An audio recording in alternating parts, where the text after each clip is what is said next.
This is Saul Canelo Alvarez. Danger. This is Terence Bud Crawford. Canelo versus Crawford. A true super fight. The Terence Crawford versus Canelo Alvarez clash is unreal. Relive the top highlights of the fight week and hear what the experts predicted. Hagler and Leonard and Duran and Tommy Hearns and those kind of fighters, and by the way, Sanchez and Gomez and the great fights from years ago. This is one of those, and you're all a part of it. They said the fight began long before the bell in the early mornings when the city was still half asleep, and two men chose on their own to push their bodies through the quiet, relentless struggles that build legends. And during that training camp, Terence Crawford and Canelo Alvarez were fully immersed in those routines, each team focused in their own world.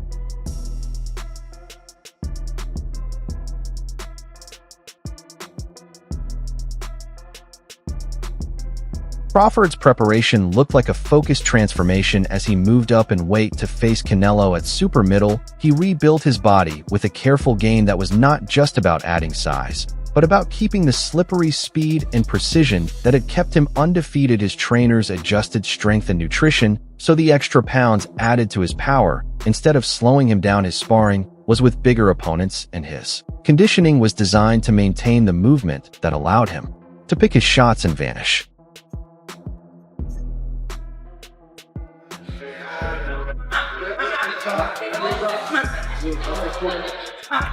On the other side, Canelo's camp was a masterclass in controlled intensity. He did the usual training with pads, mitts, and rounds on the bag, but he also included unique drills that reflected a career built on hard-earned instincts.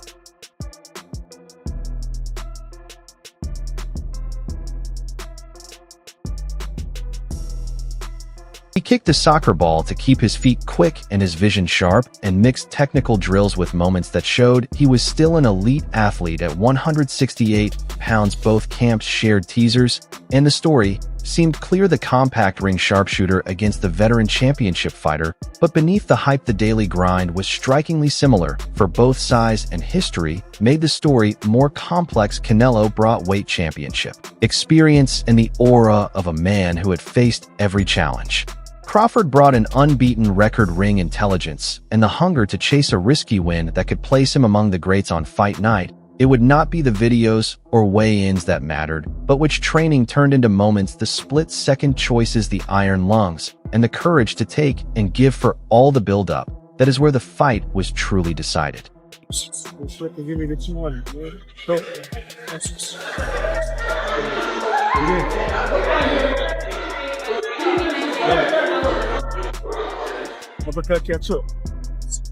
Before the fight, boxing legend Roy Jones Jr. shared his bold prediction. While many talked about the weight difference with Bud moving up significantly, Jones believed Crawford had gained enough muscle that weight should not be a major factor. He said, "Terence has been bulking up to the weight like I did as a heavyweight. If he can handle super middleweights and light heavyweights in training, he can do so in the fight. The weight should not even be an issue." In an interview with The Ring, Jones admitted that if money were on the line, he would bet on Crawford, noting that the American fighter had more ways to win than the Mexican superstar. He said, "If Canelo fights the perfect fight, he could win. But if not, Crawford has 6 ways to win, and my money goes to the guy with 6 ways to win over the man with 1 way." Jones also appeared on All the Smoke, where he again questioned Canelo's drive. The former 4-division world champion believed Crawford remained hungry to achieve more, but was not convinced that Canelo had the same hunger, though he did not explain why. Considering the challenges Crawford faced moving up a weight class, dealing with ring rust, and a tough stylistic matchup, this fight marked the first time he was not able to dominate and overwhelm at will. This led some to wonder if Crawford had reached his physical peak, and if his best performances were behind him. On Canelo's side, he came off a lackluster unanimous decision win over William Skull, a fight that set CompuBox records for the wrong reasons, mainly due to his offensive inactivity, though. Much of the blame was on Skull, who spent most of the fight circling to avoid engagement. Canelo's performance raised questions about his ability to cut off the ring and his drive late in his career. Questions about a fighter's ability based on recent performances are common before career-defining fights, and more often than not, these doubts are dismissed As overreactions, fighters seeking long careers and Hall of Fame status must face these storms of doubt and come out stronger at least once.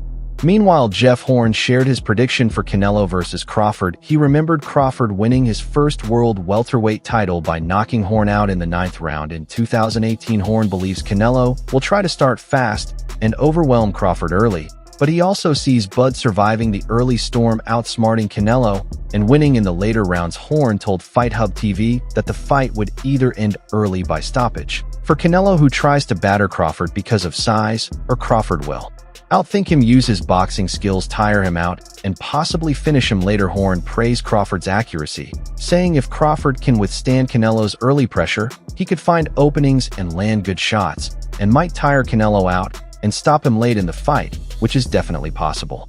Boxing legend and former world champion Andre Ward is widely known as one of the smartest minds in the sport. He serves as an analyst for the Netflix broadcast of the Canelo vs. Crawford fight. Ward has shared what he expects to see when they meet in the ring in an Instagram story last month. Ward said one of Canelo's greatest strengths is his ring presence. Even when resting, Canelo moves forward looking in control. This can unnerve opponents because they feel they can never rest, Ward also said. Both Crawford and Canelo are puncher boxers, not boxer punchers. They can box, but prefer to inflict damage. When they box, it is usually to rest, regroup, or get in position to do damage. Ward believes that in September both fighters will need to become boxer punchers, balancing power with caution.